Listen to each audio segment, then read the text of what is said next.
Hi everyone, welcome to the next part of our finance crash course. Today we're going to talk about public comparables method for valuing companies. And essentially the concept behind it is that you're comparing the value of one company based on the value of other companies in a similar peer group. By similar peer group, I just mean the companies that are similar to it. You want to find companies that are as similar as possible, both in terms of its operations, in terms of its industry, so say for example, you're looking at laptop manufacturers. You want to compare it to other laptop manufacturers as well, preferably with same profitability levels and same. Pretty much you want to find exactly the same companies, but since you can't, you try to find companies that are close. Now, how does this method actually work? Is it looks at what's being called multiples. Multiples, if you remember from accounting or from finance courses, would be uh, financial metrics. Say, for example, price over earnings or EV over EBITDA. Those are two of the most common metrics we use for the comparison methodology. So let's do a quick example. Say you have a laptop manufacturer called Lap One.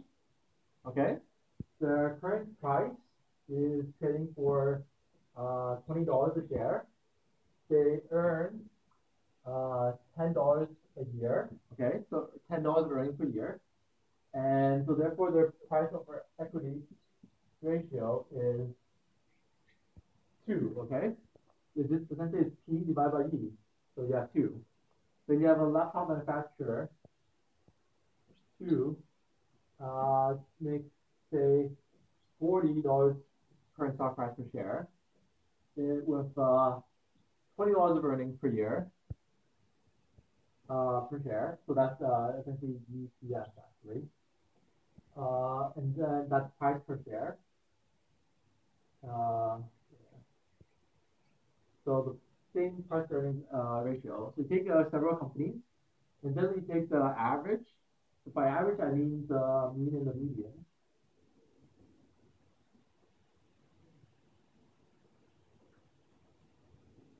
In this case, for example, both of them are 2 and 2. So how do you actually use this data? Say, for example, we have another laptop manufacturer, a new company. So we have a new company, and they currently have, say they want to issue a certain number of shares, and the earnings per share would be, say, 5, okay? So say they want to issue X number of shares, the number of share, the earnings per share with that share count would be 5. What kind of value would you price that share at? That's a very good question because if you look at the laptop manufacturer one, assuming all three companies are really similar, laptop manufacturer one, we're supposed to pay $2 per share when each share has $1 of earnings. $2 per share per dollar of earnings per share. So same thing for laptop company two. Even though the stock price for laptop company two is doubled, the ratio of the stock price to the earnings is still 2. So let's say they're paying $2 per per dollar of earnings, and they're willing to pay $2 per dollar of earnings with an average mean and median of 2. So what would you use for this new company? If it earns $5 per share, then keeping in mind that essentially total is going to pay $2 for every dollar of earnings, then you would assume the price here to be 10. Now, how do we get to 10? Essentially, we assume that the P ratio, the price to earnings ratio, is 2, which you get from here, and it has earnings of 5. So keeping in mind, we have 2 equals P over E, and the E that we have is 5. So P over 5. Now we just do some quick algebra. We multiply this back over that side, so that's 10 equals P. It's that simple. It's actually one of the simplest methods that we have out there. And the common multiples that we look at are, and hold on while I erase this.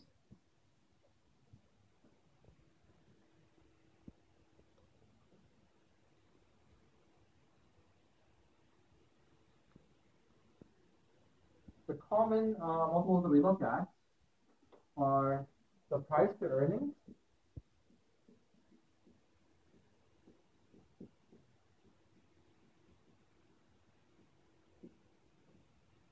which we can look at either as overall firm basis. By firm basis, this ratio will also be equal to the market cap, which is the total equity value of the company over the total firm earnings.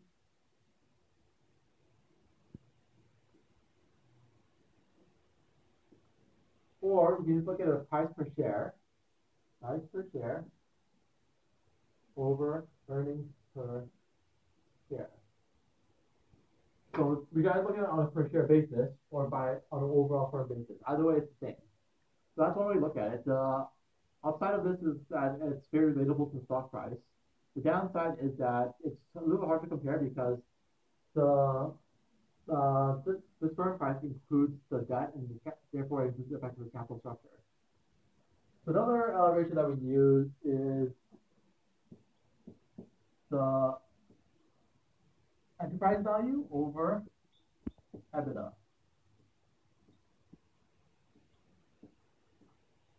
Now, EV over EBITDA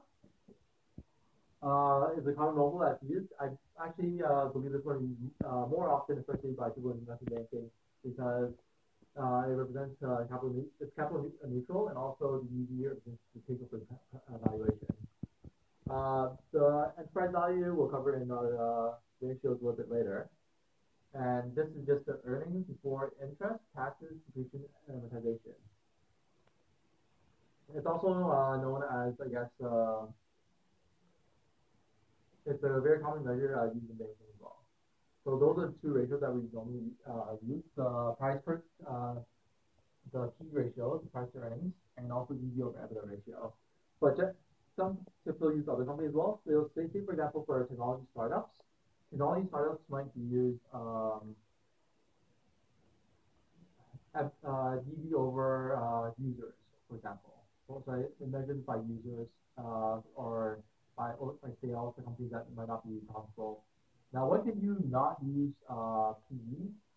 Might be when the earnings are negative, so you can't use the PE ratio. You might use EBITDA ratio, EV over EBITDA. If EBITDA is also negative, then you have to use a different ratio. Because it doesn't make sense to use a negative ratio in there, unless you're trying to compare which company has the biggest losses and how that's being valued. But that's a completely different topic. So this is for the market comparables method, also known as the public comparables method, because you generally look at publicly traded companies to figure out to get this information of the peer set. The biggest challenge of it isn't the calculation; it's in finding a comparable peer group. We'll go over more about this method in our 10th version, which we will be using in the future. Thank you.